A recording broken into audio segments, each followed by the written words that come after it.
Hello and welcome to another RedGamingTech.com video. This is going to be more of a discussion video this time. I'm going to be talking about free-to-play games, microtransactions, and how you can do them right, or how you could screw them up. Obviously, free-to-play games have really exploded in the last couple of years due to games like League of Legends, Heroes of Newerth, Path of Exile, and the upcoming Smite by Hi-Rez. And a lot of MMOs and games such as that are seen to be going down either that route or the pay once model, such as Guild Wars 2. So I wanted to discuss the various games that have come out and what I think they've done right and what I think they've done wrong, and the things I think you should completely and utterly avoid doing with your microtransactions and all that good stuff, because it is really easy and quite possible to completely just screw them up. Now, the first thing that I think a lot of people need to avoid is obviously directly buying power. You know, things like such as getting more experience for a set amount of time, things like that, you know, that's fine. But, for example, say you can buy a weapon, and that weapon is flat out better than anything that you can get by just playing it for free, and also if you cannot get that weapon by playing it for free, like it's only something that you can buy with real money or bought with currency that you can only excuse me, get with real money, then that is excuse me, I don't know what's up with my voice today, that is an absolute no-no for me. I mean, it just completely breaks the game, especially if it's one based around multiplayer and teams such as League of Legends, Smite and all that good stuff, MOBA style games basically. You don't want that for that, or anything really, but especially when it's a team-based game like that, you do not want to have it. That is the trap that a lot of people fall into. Obviously, there is a fine line between directly buying power and so on, and to be honest, the easiest way to avoid that trap is just to not go down that route at all. So, for example, your microtransactions would be more focused around cosmetic items and things like that, or maybe, like I said, temporary experience boosts or something like that. Not directly buying power, which would, you know, it doesn't directly relate to how much damage you output. It could be something that makes you invincible, or increases your defense to an insane degree that cannot be achieved through free play. Now, if the item is something that can be gotten through free play but does still give you direct power, that is a slightly different matter, and it's still a little bit iffy, to be honest. I don't know if I would personally agree with that, but it's not as bad, because at least then a player who doesn't want to pay anything, you know, they're just paying for free, maybe they're a student, or, you know, they've just bought a big $60 title or whatever, you know, they don't have any money for any more games that month, you know, whatever reason, and they want to get this item but they don't want to pay for it and they can, then that's okay, that's better. But items such as that weapons that are just flat out better, or things like that, that shouldn't really be in it. It should be more like side grades, if you get what I mean by that. Instead of a direct upgrade like this sword is better than this sword, make it so that, for example, it's better for a certain type of thing. So it might be that, say, one sword has better damage output but not as good health buff and stuff like that. You know, you've seen these types of items in, you know, all sorts of games where they have varying stats, blah blah blah. But usually you have the power creep style thing where, you know, items just flat out get outgraded. Now, I mentioned Guild Wars 2 earlier, and they seem to be trying to combat this, because obviously they're doing the pay once MMO model, which is fine. That's one of the reasons that I'm considering getting Guild Wars 2 when it comes out, that and the fact that it looks really good. But anyway, they're going against the sort of endgame gear style of World of Warcraft, you know, as pretty much anyone will know. a lot of the end game content of WoW is about getting the best gear to do X, Y, and Z dungeon on heroic or whatever. It's just about gearing up, getting those stats, you know? But that is not going to be in Guild Wars 2. There isn't going to be any endgame gear gathering or whatever. It's not going to be about that. It's just going to be about making your character look as cool as possible, so you're going to be getting cosmetic items and things like that. And I think that is a very interesting way to avoid the issue of power creep and basically weapons from earlier versions of the game becoming outdated. So yes, that's one way that free-to-play can just be completely done wrong, but that isn't the only way. It's just one of the ways that I see done a lot, where they want people to buy their items, they want to actually make some money, which is fair enough. You know, they've spent money to make this game, that's fine, no issue with that.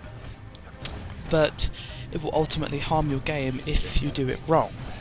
And another way that you can do it wrong is by charging too much. The key word is microtransaction. It's not supposed to be a big purchase. Unless you're sort of the sort of person who say you want to buy a big bulk thing of, I don't know, 1,000 gems or whatever the currency happens to be. Just so, you know, you pay that flat price and you've got X amount of currency to work with and you can get quite a lot for that currency. You know, there are some people who want to do that and that's fine. But that's different to charging a lot for one item.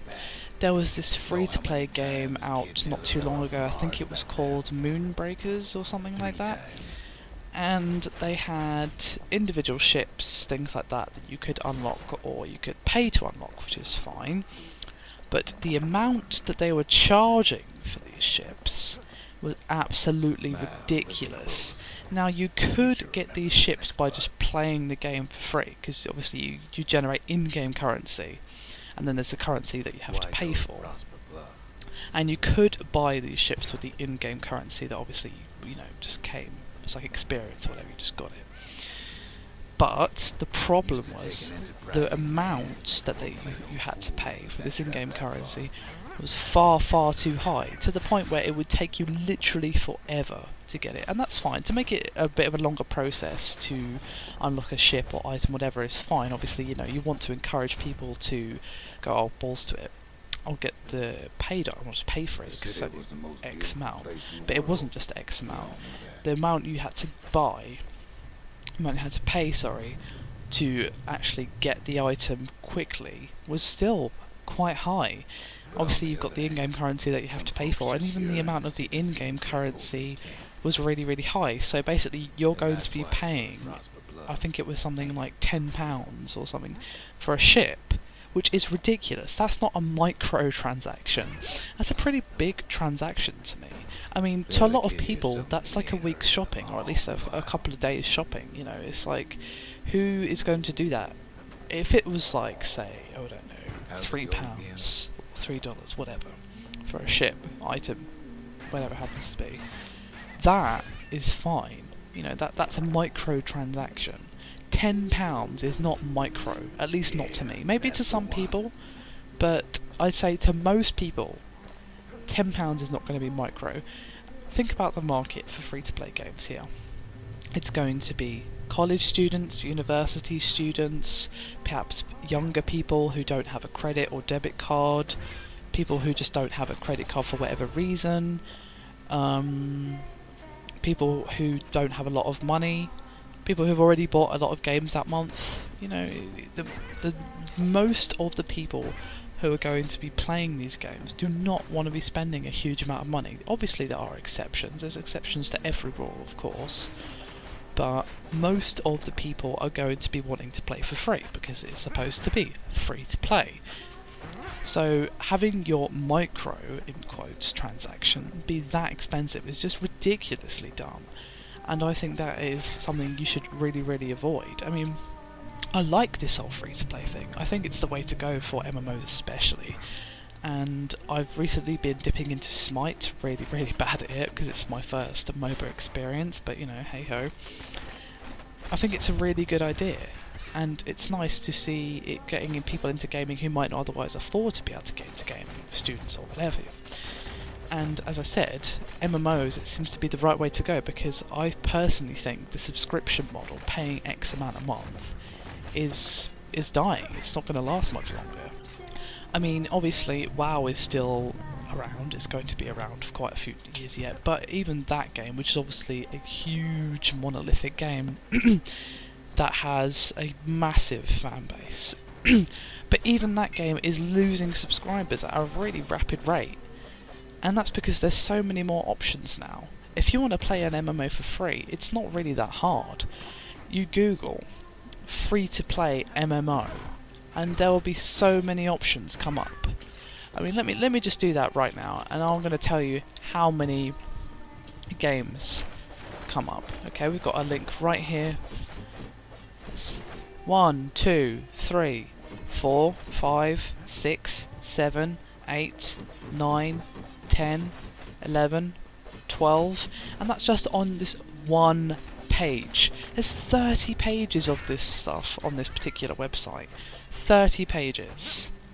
And they all differing styles, different graphic styles, differing styles of gameplay, all that good stuff. You know, just on this one page I can see a couple of anime style games, one sort of darker, grimdark looking one, a very cartoony style one, a one that looks more sort of isometric, one based around being a tank. There's all sorts of games available, MMOs, if you want to play for free. I don't want to get into that whole discussion of, you know, do subscription MMOs have a place in the market, because Crimson Reign has already covered that in another video, so I don't want to go into that territory, but I'm just saying that I'm not hating on the free-to-play model here. I actually really like it and think it's the way to go for MMOs and those sort of games, because, you know, that's the reason I've never really played an MMO, because I've not ever had the money to pay £15 a month just for the honour of playing a game. I mean, if WoW had a free-to-play or pay once thing, I probably would have played it. Of course I would have. Why wouldn't I? Everyone goes on about it. Why wouldn't I go, oh, go on then, I'll try it.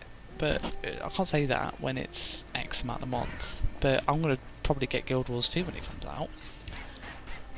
So, you know, I'm not hating on the free-to-play model here. I just think there are ways to do it right and there's ways to do it wrong. A game that does it quite right, actually, is the MMO FPS. Well, it's not really an MMO, free-to-play FPS, sorry, excuse that.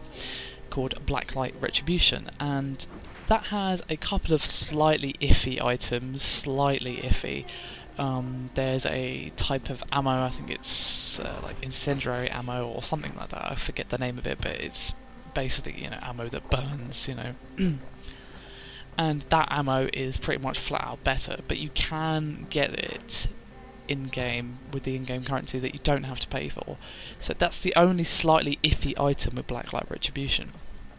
Other than that, they've done it pretty damn well. Most of their unlockables are side grades, not direct upgrades, so apart from the ammo which I've already mentioned, there isn't X item that's flat out better than all the other items. It's not like that, it's more side grades like I was discussing earlier. So yeah, I mean, I really like free-to-play games and I want to see them flourish, and it's nice to see them you know, just growing more and more and more, and see more styles of free-to-play games come out. It'd be nice to see other styles of free-to-play games. Obviously we've got FPS, MMO, the Dota style, you know, League of Legends, Heroes of Newerth, all that good stuff. But maybe, you know, like, oh, I don't know, a platformer or something, you know, there's all sorts of things that could be done. Obviously, free-to-play only really works in a multiplayer environment, because if you're going to have unlockable cosmetics, blah de blah de blah, it doesn't really work in a single player game where, you know, no one's going to see that you have that awesome armor or what have you. But I'm sure there would be a way to do single player free to play. It would just have to be different types of unlockables, and ones that also don't directly buy power in the way that I was discussing. It wouldn't break the game as much as it would in a multiplayer focused one such as League of Legends. Obviously, you know, if you want to buy that sword or that buff or whatever have you, that is just power, and kind of cheat a little bit in a single player. That's down to you. You're not ruining anyone else's experience by doing so, but I still think that would be the wrong way to go for a free-to-play single-player game. I really would like to see one in the future though. Be interesting to see if any developers are going to try that. I wouldn't be surprised if some do. Obviously online experiences are more expensive to make, so I wouldn't be surprised if someone gives this a go, and I would always be on the lookout for anything like that. So if you guys know of anything that's in the works or has already been released, or what have you, please do let me know, because I'd more than happily take a look at it. As I was saying, I just want to see this done right, because there's so many people who want to cash in on the whole free-to-play thing, and they just go do it completely wrong in the ways that I've already discussed. Anyway guys, that's me done for this particular video. Hope you've enjoyed this little rant slash tangent. As always, please feel free to check out our website at redgamingtech.com. We have all sorts of articles and good stuff uploaded there every day. And of course, give us a subscribe, or just at least check out the channel, because we have a wide variety of content uploaded every day as well. Anyway guys, that's enough of that. Thank you for watching. I'll see you again soon.